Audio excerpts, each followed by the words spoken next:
you searching for fulfillment?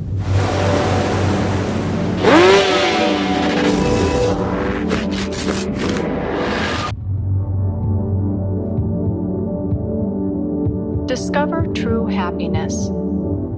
Stay tuned to Shalom World.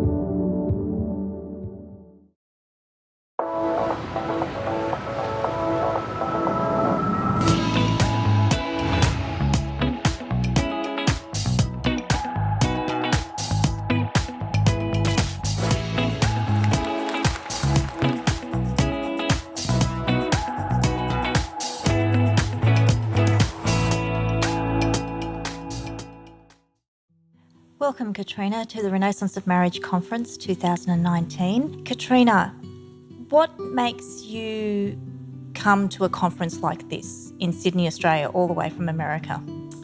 Well, first of all, I love Australia, and it's just such a privilege to get to know my brothers and sisters, as we would say, down under. What to me is unique about this particular conference and being in Australia is there's this real sense of what's called a nuptial theology. We actually don't use that term much in America, and it happens to be my passion. And so that in and of itself draws me to something like this.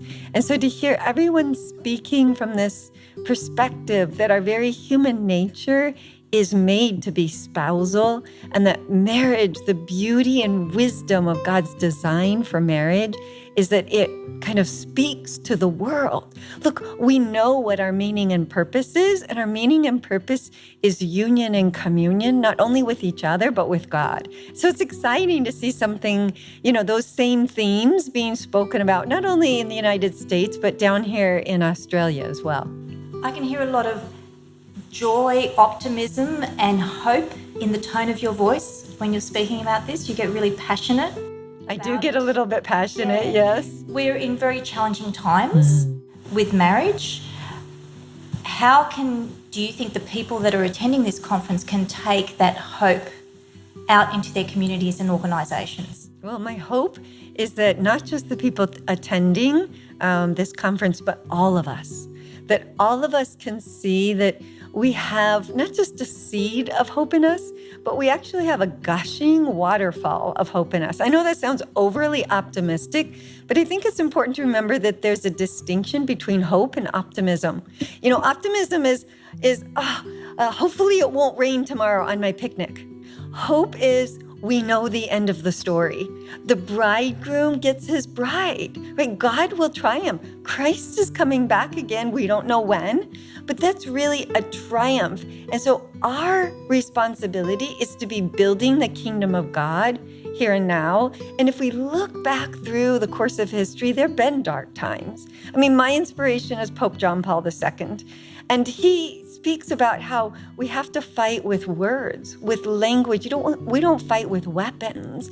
And so the hope always resides in this beautiful and deep and nuptial language that the church gives us to teach about and speak about our faith, and again, about each other. I mean, who doesn't want to hear that I'm made for love, that you're made for love, that we're made for a civilization of love? I mean, that is hopeful, and that's what this conference is about.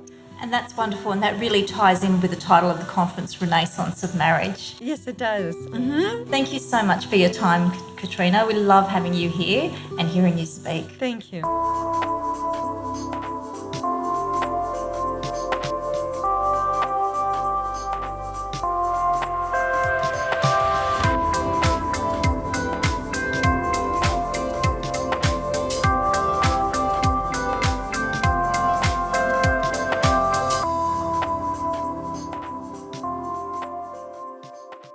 It's an incredible, incredible joy to be here. I'd like to just offer a little bit of background as to why I'm here with you this year. In 2008, I received an email from a woman named Fran, who lived in a country called Australia and was involved in a ministry entitled Celebrate Love, wondering if by chance I might be interested in coming down under and doing some speaking for her. Well, that took about 3 seconds to think about. Of course, fiat, I'd love to go to Australia. So we began planning my trip after the 2008 World Youth Day. But what happened that summer was the dot-com bust. and a number of financial institutions failed, which had a deep impact on Fran and Byron. And so I received an email saying, "We're so sorry, Katrina, but we have to cancel your trip." But I have to tell you, I never stopped praying. Since 2008, 11 years now, I've been praying for you. And today, finally, that invitation is fulfilled, that I have the privilege of speaking for Fran and Byron and to all of you at this wonderful conference. So I want to encourage you, if you've been praying for something for a long time, never give up, right? Because God is always at work, even if we cannot see it. Even if it takes 11 years for it to be fulfilled, or 22 years, or even if you never see the fruit of your prayers, you can be assured God is at work. So in real estate, there's a very popular saying, I think you probably know it: location, location, location. But I think there's something similar when it comes to understanding the challenge we're facing in terms of marriage and human identity. We need to know the context, context, context. In my impact talk right now, what I would like to do is to set the context for my deep dive, which is entitled Human Happiness and the Four Holy Communions, or the Four One Flesh Unions. And I'm going to look at that from the perspective of nuptial theology and teleology. In other words, what is our ultimate end and purpose and the meaning of our lives? Real simple topic. So anyone who knows me, even for just a little bit, knows that I'm passionate about nuptial theology, and especially St. John Paul II's theology of the body, which is why it's been a privilege to speak on it for over actually 22 years now. However, in a sense, nuptial theology is not enough, or rather it risks being misinterpreted by our culture in an overly materialistic way, one that zeroes in on the pleasure principle alone. After all, sex, we are told, is made for pleasure, and pleasure brings happiness. Therefore, my freedom to pursue sexual expression in whatever way makes me happy must be secured because it is my right. In this sense, nuptial theology could easily and tragically become the handmaid of the scientific experimental method. In other words, through experimentation, through hookups, through cohabitation, through Google, right? I have to figure out what are the mechanics of sex and sexuality, and how are they most useful for my happiness and pleasure. But in trying to understand what something is, we need to investigate more than just the question of its usefulness and function. In other words, more than just material and efficient cause. There's also the question of meaning. I don't think it's an exaggeration to say that the crisis of our age is the crisis of meaning. Just look at any study on millennials or iGen. Their responses are saturated with the cry for meaning and purpose.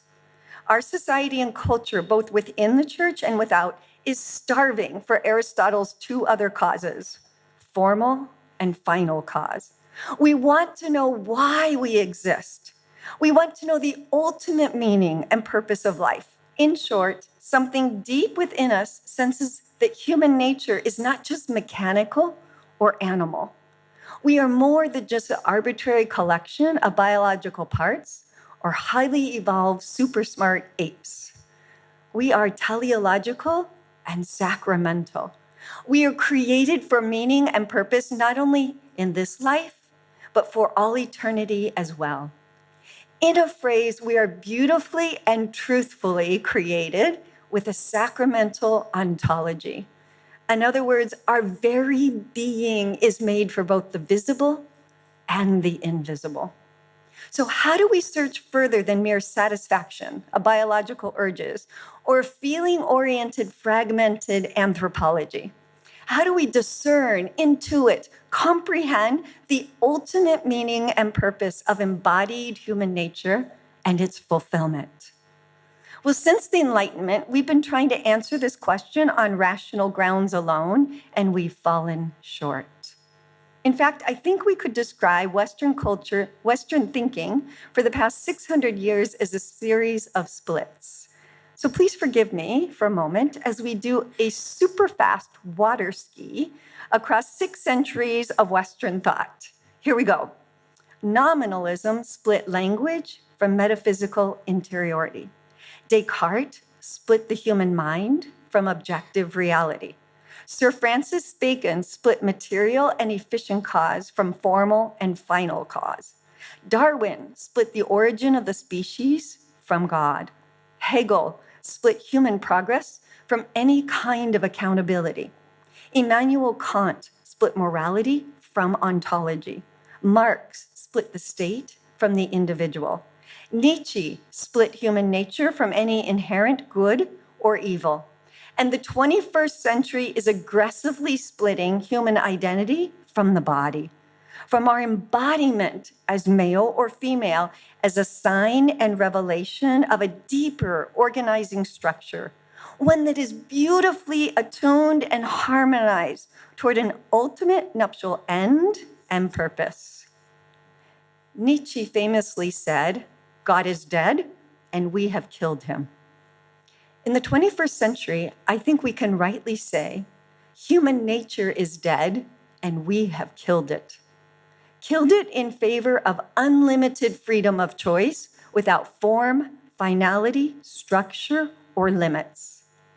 Into this existential void, into this slaying of human nature and the meaning of its embodiment as male or female, we have the privilege and hope-filled opportunity to bring not only science, but sacramentality, to bring not only reason, but revelation. In his first encyclical, The Light of Faith, Pope Francis wrote, quote, "The light of faith is unique, since it is capable of illuminating every aspect of human existence," end quote. Faith is not restricted to a private opinion that you are welcome to hold as long as it doesn't spill over into the public sphere. That's a secular viewpoint. Just ask Israel Folau. Rather, faith is a kind of knowledge. It's a way of receiving and of knowing reality that is different from but complementary to the natural and physical sciences. You see, through faith, God reveals what we could never have known by human reason alone. Human reason alone would never have arrived at God as Trinity, at Jesus of Nazareth as a divine person with a fully human and a fully divine nature, at a piece of bread as the body, blood, soul, and divinity of God. The full truth of reality is made accessible to us only by faith, only by divine revelation supported by human reason and natural law. The same is true of the ultimate meaning and purpose of embodied human nature.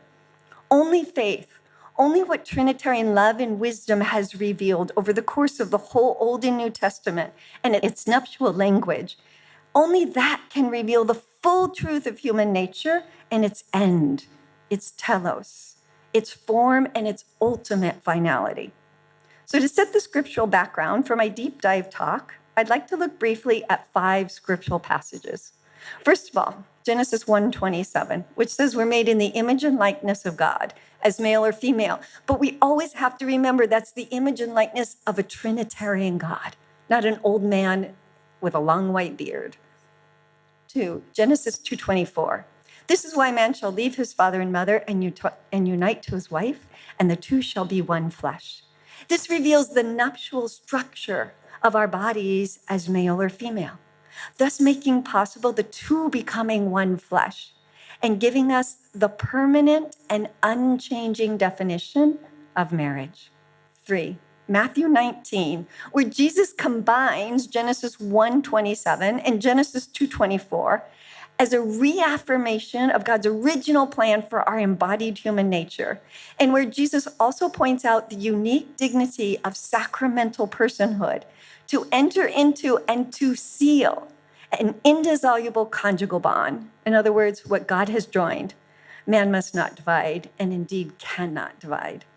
4, St. Paul in Ephesians 1 articulates the eternal vision of Christ's relationship and humanity, declaring we were chosen, you and I, we were chosen in Christ even before the foundation of the world. Put simply, Christ's coming in the flesh was always God's wise and beautiful plan. It was not plan B. There's only one plan, and that plan is the incarnation. It's the wise and beautiful plan of Trinitarian love. It is the nuptial mystery hidden from eternity in God of the divine bridegroom and his human bride, the church. This is what we saw beautifully in our opening presentation yesterday, and we repeated it again this morning. I was like, yeah, because my whole talk is but an extension of that opening presentation, which traced the spousal nuptial thread of salvation through the Old Testament and Jewish customs right up to Jesus Christ and the Eucharist. And finally, Ephesians 5:31-32, which places the capstone on God's eternal plan by revealing what our embodied human nature was always created for, to be one fleshed with the glorified flesh of Jesus Christ. So nuptial theology and teleology are thus crucial to knowing both the temporal and ultimate end and meaning of embodied human nature as male or female. We are created for spousal love through embodied union and communion. This spousal truth of human nature and salvation needs to be rediscovered and shouted from the mountaintops, preached from our pulpits, and taught with reverence in our domestic churches and Catholic schools. It is what Archbishop Fisher told us. It's the marriage catechumenate. It's nuptial formation from cradle to grave.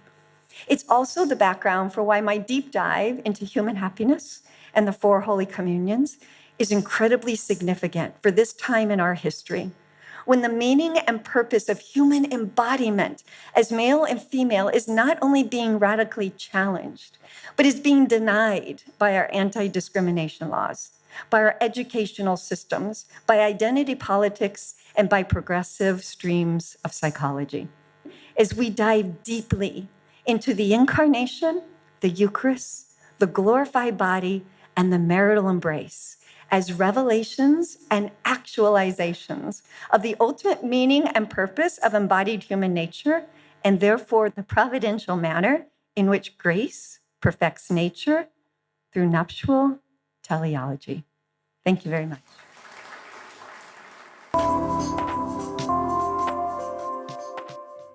I'm here with John Shay, who's a family life educator and manager of natural fertility services for the Diocese of Cairns. We're looking to build a positive Catholic marriage culture. How do you, through your work with over 17,000 students a year, build that with their sexuality education? I think one of the great things about our view around marriage as Catholics is that we are thoroughly human. We don't surrender reason, and being human is a positive thing. We have this view that we have an inviolable dignity. That dignity is present from the beginning, and that we're always on about that.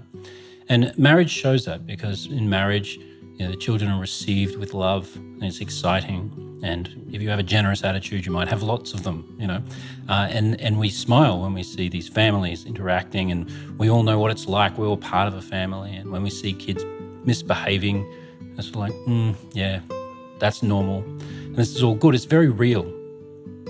And I think the more real we can make this, and the more we keep saying that this is a good thing, that this is who we are as human beings, that we are the beloved children of God, you are the beloved child of God, and operate from this identity, then marriage takes on a life of its own. It shows that. It's a sacrament for a reason, that it makes visible the invisible love of God.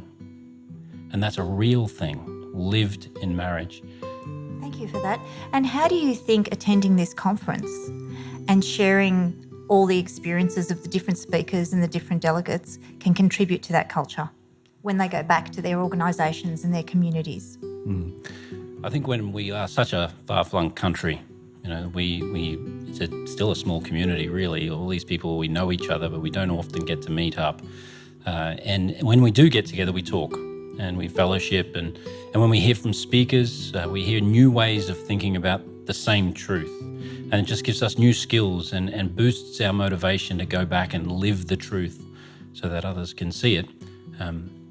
All those speakers at this particular conference, they've all had something unique to say, and the more nuanced ways, the next person we meet that asks about marriage, we might just be able to answer their question just a little bit more profoundly. Thank you so much, John. It's a lovely way to end our conversation, and all the best with all your work with young people in your community. So, need to know a little bit about me and where I come from. Talking's not always been in front of people something I've been very good at. In fact, the first time I spoke in front of people, I was 17, and I was preaching for the first time in a Baptist church in Ayr. I don't know if you know where Ayr is. It's south of Townsville. If you don't know where Townsville is, it's south of Cairns. If you don't know where Cairns is, it's south of Cooktown. And if you don't know where Cooktown is, you haven't lived. Because that's where I'm from. I grew up in Cooktown. That's my home. It's also the first tourist resort in Australia. Captain Cook stayed there for 40 days, fixed his boat on the first.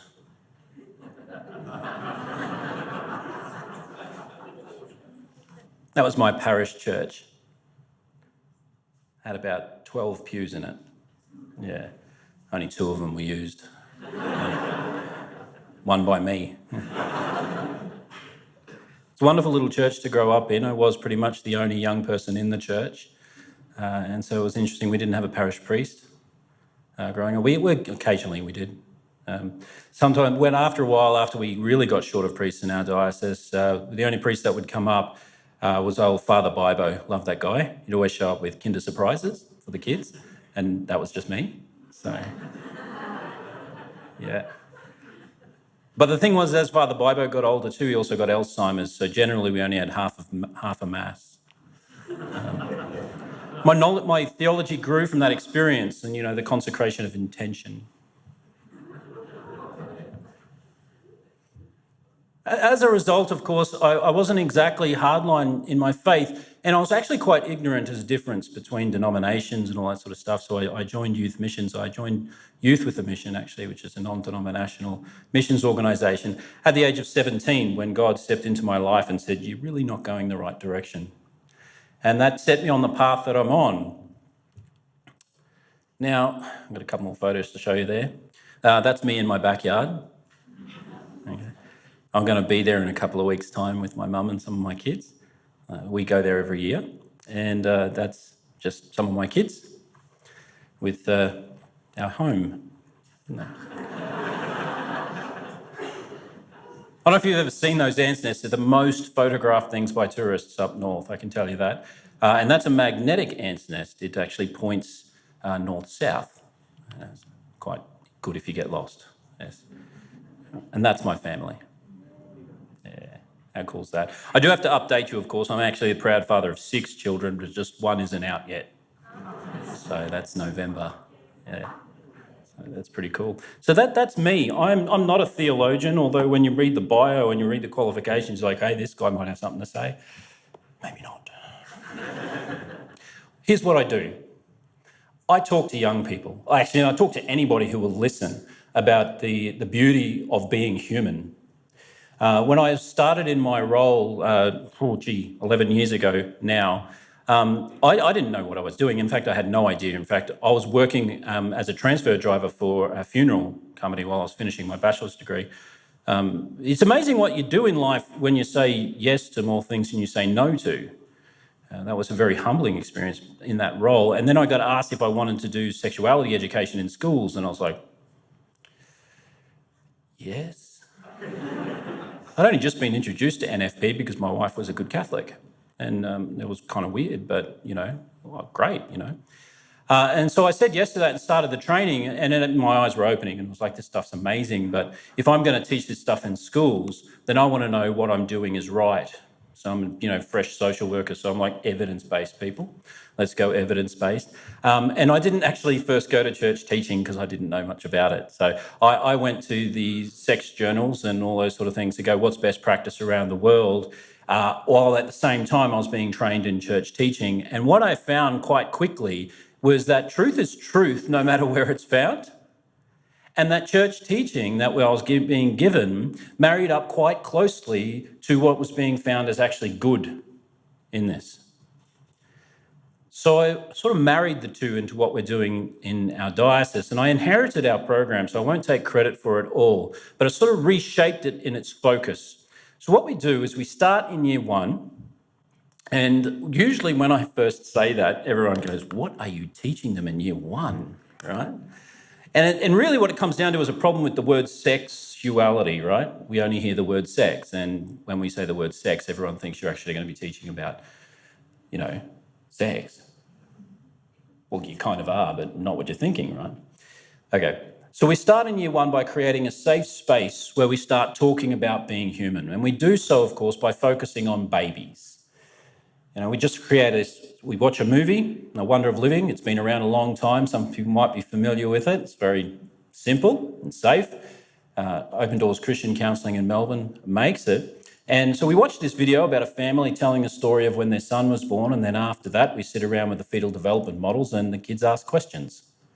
That's it. We might have a little bit to say, but it's got nothing to do with forcing anything in there, but rather creating a safe space. Now, that works. That progresses on up through to year 4. We use a different video, and yes, it contains a explanation of sexual intercourse. Circle back to that. And then we have puberty talks in year 5 and 6, into high school, years 7, 8, 9, 10, 11, 12, sexual reproductive health. We talk about STIs in year 10, all methods of family planning in year 11. Year 12 is a bit of a summary session where we put it all back together. Now, we're about telling the truth, so we are relatively comprehensive, but the truth is convincing, and we're meeting people where they're at. I think that's the key. I love this quote, and I use it in just about every parent talk I give. Some of you actually might be familiar with it, so don't steal my thunder. So the young people of today think of nothing but themselves. They have no reverence for parents or old age. They're impatient of all restraint. They talk as if they alone knew everything, and what passes for wisdom with us is foolishness with them. Sound pretty good? What's really key in this thing about sexuality is we are not dealing with a new topic. Like sometimes we use the language, and I've heard it, and I'm not actually being negative towards anyone, so don't hear that, is we use words like carnage out there and this new problem and this, but like 100 years of personality research tells us we're like 99% the same. We're still struggling with the same things. We want the same things, it's just coming in a different shell. Now, we also quote this. We believe that education in matters of sexuality is a basic right and duty of parents. Yep, absolutely. Not because we're good at it. I did not get an instruction manual when I had my children. I'm not a magician. I don't know when they're ready. You don't. So why is this statement so true? Because you are the primary educator. Not because we're good at it. That's not the question here. It's because you are. We have to remember that humanity is a traditional concept. We pass it on one to another. They learn from your example. And as I tell parents all the time, your children have probably been formed in their sexuality before they even get anywhere near a school, whether you've spoken about it or not. If you're living it in front of them, yeah? I'm going to break that open a lot more in the talk I'm about to do, so I'm not going to get into that right now. But that is an important thing to understand, that what we do in the classroom is only supporting what is already happening in the home. And if it's not, it may be the only place they ever hear the truth. Sexuality is a fundamental component of personality, one of its modes of being, of manifestation, of communicating with others, of feeling, of expression, and of living human love. This is a true thing. Therefore, it is learnt relationally, not academically. It's learnt relationally. One must learn this in relationship. We first learn it when we are born and we are put on our mother's chest and we hear her heartbeat. And then as we grow up in physical contact with our parents as they love us, we grow in this. A piece of research that made me sit back and really think about this one was this team in Europe. They did a lot of studies on this sexual maturity and whatnot, and this quote made me stop and think. My team and I have learned to distinguish between generative maturity, the ability to beget and bear children, and sexual maturity, the ability to satisfy another human being and to be sexually satisfied in turn by the other person. Responsible sexual behaviour is not governed by generative maturity. but by sexual maturity. And sexual maturity is a wholly psychological process without any counterpart in the physiological matrix. Meaning just because you're getting older does not mean you're achieving sexual maturity. But yet we've been achieving sexual maturity for thousands of years, so how is it learned, right? And that's what brings me back to, it's learned from the family. It's learned in relationship with all those around you, including your teachers and your friends and in your teenage lives. And we're not just talking about, the intimate physical relationships. This is more than that. It characterized man and woman not only on the physical level, but also on the psychological and spiritual, making its mark on each of their expressions. Sexuality is an enrichment of the whole person, body, emotions, and soul, and it manifests its inmost meaning in leading the person to the gift of self in love. This is a lifelong process, and I agree with what I heard yesterday. This is not a talk you can give a child. This is a growing up experience. You can't replicate this in any other way, and to do so, you're really just going to fail. Okay? So this must be a community approach. It's how it works. So what we do in the classroom might sound fairly radical to some, but we're creating a formation pathway that is compatible with parents, and it doesn't even matter what background they come from. The vast majority of the students we will educate, as we're doing like 17,000 a year. We're very busy. Sometimes you feel a bit like the SAS behind enemy lines in that one, 12-hour days just talking about this stuff. Does it work? Well, I don't know if anybody's familiar with the La Trobe University study on sexual behaviour in Australia. They've been doing it every 4 years for quite some time. And according to their research, Year 10 students in Australia, about 68.9% of them are sexually active. Doesn't necessarily mean sexual intercourse, but, sexual activity. We did a study last year on some of our students. We had 18.75% are sexually active. 92% of those students have had our program since early primary school. These are the same demographics studied by the La Trobe University, and the only difference was us. Sexual intercourse, according to the La Trobe University, 22.7% of Year 10 students have engaged in sexual intercourse. Of our students, we had 11%. Halved it. Quite excited when we got those statistics back. I'm like, yeah, it actually works. We knew it did because we get these comments. We evaluate all of our sessions, and I got this feedback just recently. It nearly made me cry. Because I've been doing this for a while now, and I'm now starting to see some of my year ones in grade 12, right? And I got this comment from a year 12 boy, which is hard to get a grunt from usually, and it's all anonymous, so they don't actually have to say anything. And if they do, usually it's not polite. But we don't get that, but I remember being in year 12. So listen to this. Thank you so much, John, for being a fantastic presenter throughout my childhood. You have really influenced good things into my life and have helped to make me a respectful young lad. Thank you. This is what we do. It's called relating. I don't speak in academic language to these guys. I meet them where they're at because we focus on human dignity. And when you see your brother or your sister in the mud, you don't focus on the mud. You jump down in the mud and you pick them up, you dust them off, and that's all you do. And say you are a person of dignity and worth. That's it. You're relating with them. And that's what we all must do. Not be afraid of difference, not be afraid of any of that, but get in there with them and meet them where they are at, because we have the truth, and the truth is actually not offensive.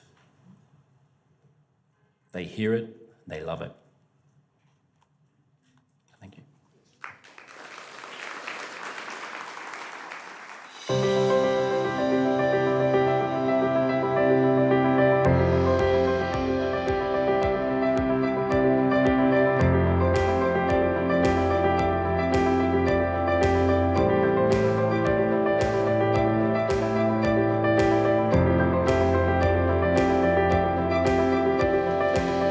Good afternoon, everyone.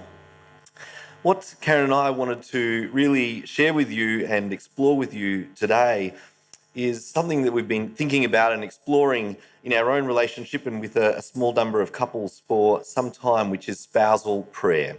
And we want to make it quite clear right from the outset that when we talk about spousal prayer, we're not really talking about going to Mass together or saying the Rosary together or grace before meals or the Angelus or evening prayers with our family.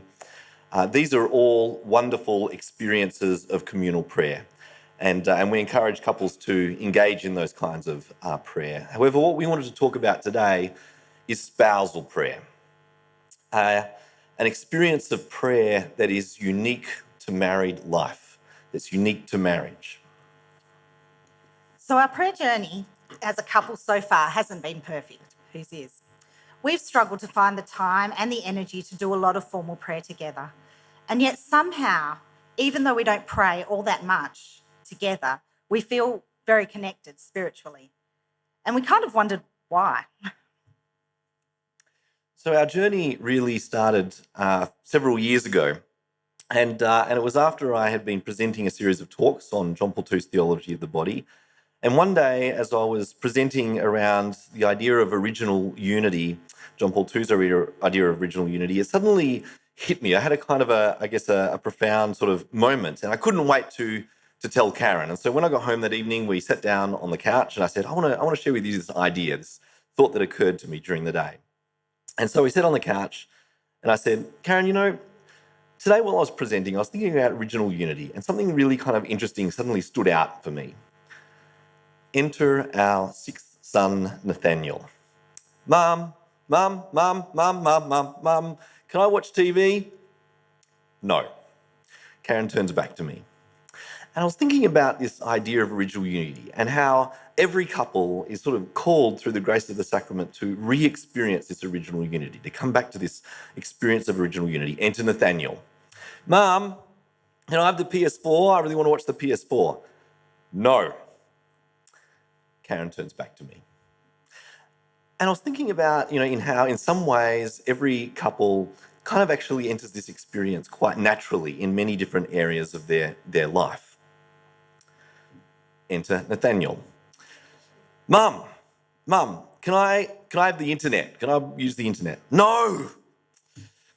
So for instance, I was thinking, Karen, that I guess one of the ways that we experience it is, when we make love, we experience original unity physically. We experience it when we open a shared bank account, and we experience original unity financially. When we had our children, we experienced original unity. And we also experience it, enter Nathaniel. And Karen and I both turn around and at exactly the same time say, you are banned from the family room for the next half hour. And in that moment, we experienced original unity in our parenting. But what really hit me that day was that while we experienced this original unity in so many different areas of our life, one of the areas where I didn't really feel we were truly experiencing it was in our faith life. That while we experienced being one body in so many other areas, when it came to actually our prayer life and our relationship with God, we were sort of on parallel tracks. We both had the same faith, but what awoke in me was this deep yearning to experience a relationship with God as one body, the two of us together as one body in relationship with God. And I had this passion to sort of experience our prayer life in a new, deeper way, but I had no idea how you actually do that. And so over the next year and a bit, I just made it my habit to ask every couple that I met who had a really great, deep, beautiful Catholic marriage, how do they experience their shared faith life? How do they experience prayer as a couple, as one body? And to be honest, after a year of asking couples week after week this question, I found that I was no closer to an answer.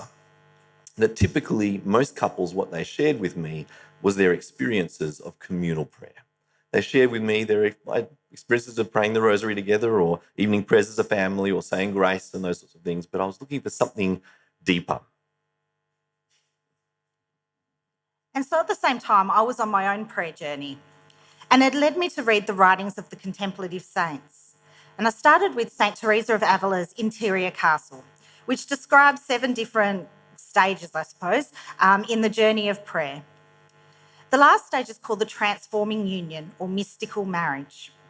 And St. Teresa shows us that to get to this place, God gives us a mystical union with him that is out of our control, that it is given by God, a gift we are unable to will into existence ourselves. And the pathway to that mysticism is through contemplative prayer. I realised that the saints yearned for an intimacy with God so deep that they called it marriage. And I thought, that's what I'm living, but with a human person, not with God. I have an understanding of marriage that the saints don't have. The picture here depicts Catherine of Siena's mystical marriage to Christ. Through her deep prayer and friendship with Jesus, God gave her visions of a mystical marriage to him, a union so deep that many saints experience ecstasy with that union. And isn't that our goal? To become so united to Christ that we enter into the deepest union with him. Isn't that what heaven is meant to be? The thing is that this deep spousal intimacy with God is not just for the saints and religious. We all yearn for it. But I wondered, how could I begin to attain anything even close to this? My life is crazy. 8 kids, work, house to maintain, dinner to cook.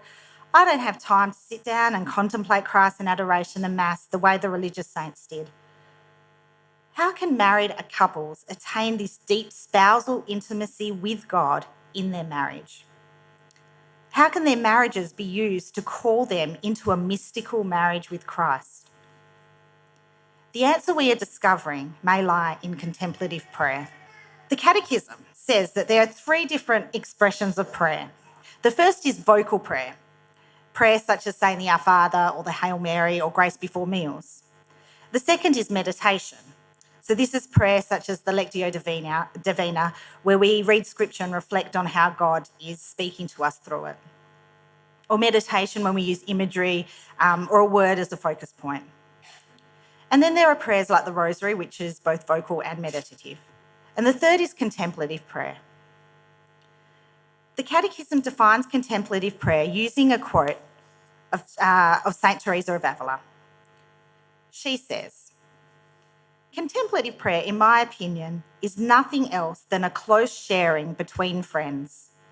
It means taking time frequently to be alone with him who loves us." And finally, something simple that I can do, something that I can't get wrong because someone, probably Nathaniel, has interrupted me mid-Hail Mary. It is through this contemplative prayer that we gaze with the faith, that we pray with the gaze of faith fixed on Jesus, to have a love and friendship with the one who loves us. So we found ourselves with a sort of an opening to discovering what spousal prayer might look like. And there was this sort of funny irony that we have these contemplative saints. I mean, over 70 contemplative saints refer to spousal intimacy, this deep longing in them for their relationship with Christ, that when they look over at us as married couples, they go, that's kind of what I want. That's what I long for. And here are we as a married couple looking over at them saying, actually, you guys have got it. That's what we long for. And we realize that there's something here. There's something in contemplative prayer that at its heart is the pathway, is the opening to an experience of spousal prayer. And so we started looking along that pathway. We started looking along those lines. And we came across this book. And so this is called Spousal Prayer. It was written by Deacon James Keating, who works as the Director of Theological Formation for Priestly Formation at Crichton University. And it is a very short book, as you can see, very small. It's only about 40 pages. And he doesn't talk anything about spousal mysticism that the saints experienced in there, and nor does he talk at all about any sort of techniques that couples can use to experience prayer that draws them into a deeper, intimate relationship as a couple. In our deep dive workshop later, we'll talk more about that and the techniques that we've sort of developed to experience that and what we discovered in that journey.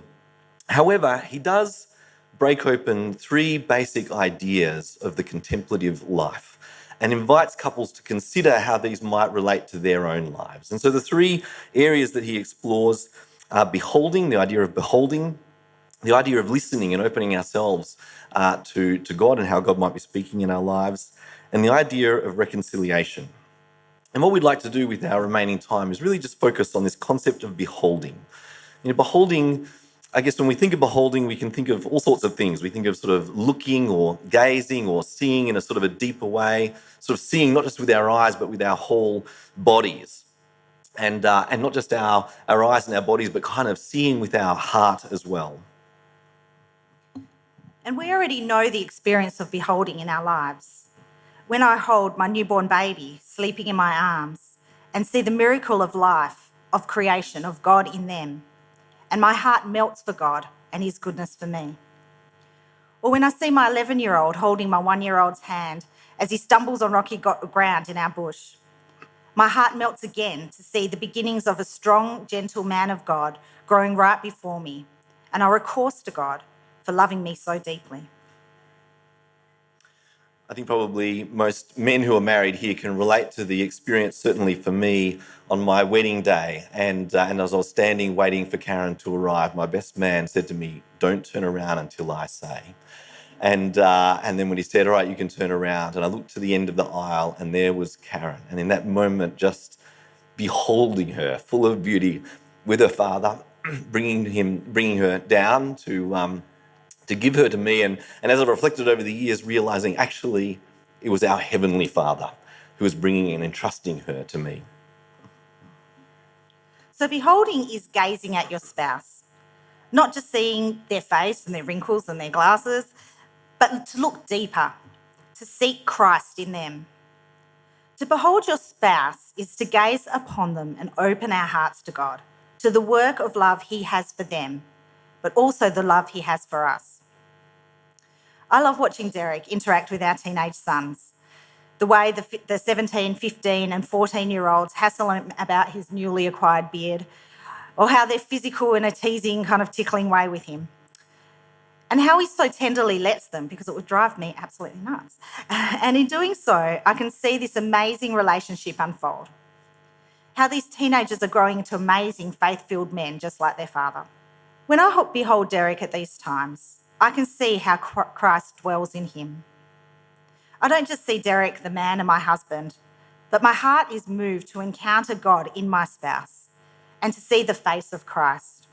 I'm strengthened in my soul to see God working in my spouse, and if I'm strengthened, so is our marriage. And I'm filled with joy and I become a joy-filled person. And I fall in love with Derek all over again. I'm taken back to the beginning of our relationship and the depth of love and the call I felt to marry him. And I fall in love with God all over again for the goodness and blessing he has given me through the gift of Derek. And I open my heart to God and let God do his work in me. Beholding allows me to open my heart to God through my spouse. The work of prayer then becomes God's work, not mine. And this way of beholding is unique to marriage, and right from the very beginning. St. John Paul II talks about the way that Adam and Eve were able to behold one another with the peace of the interior gaze. Adam, upon waking, just beholds Eve, speaks to his heart, at last, bone of my bone and flesh of my flesh. And it's a beholding that is unique to our relationship. Only I, of every person on this planet, can behold Karen the way that I can behold her. Her hopes and dreams, her likes and dislikes, her fears and anxieties, not just all her good stuff, but her brokenness as well, and behold that and open my heart to God's love. And it's in the opening myself to God's love as I behold her that God actually does something in our relationship through our prayer. What God does as I open my heart to love her the way that God loves her is that God fashions me into the likeness of himself. God makes me able to love more the way he loves. And also he does something in Karen's life as well. He brings Karen into an experience of his love that is even more full through my loving of her. And so beholding is very much like contemplative prayer. Beholding the face of Christ through the body of my spouse. Entering to the mystery of my spouse's body through beholding and letting this lead me into the mystery of Christ. So just to finish, we just want to say that I guess we feel that this way of beholding, discovering this way of beholding, is the is the guts, is the core of spousal prayer, which is at the heart of nuptial spirituality. But it's more than that, because when we look at a couple who really behold one another that way, we are also changed. We are also transformed. When I see a couple who truly behold one another, my heart is opened. I experience joy. My life is different. And so when we do this, when we really take this away, I hope that everyone, when we leave this conference, will go to our homes and draw ourselves into a deeper beholding of our spouses, because it will deepen our prayer lives. It'll make us even more united to Christ as one body. It will make us a greater reflection of God's love in the world today. And our loving of one another that way will bear witness to the sanctity and the goodness of traditional marriage and what is unique about it. And it's that what will ignite the renaissance of marriage.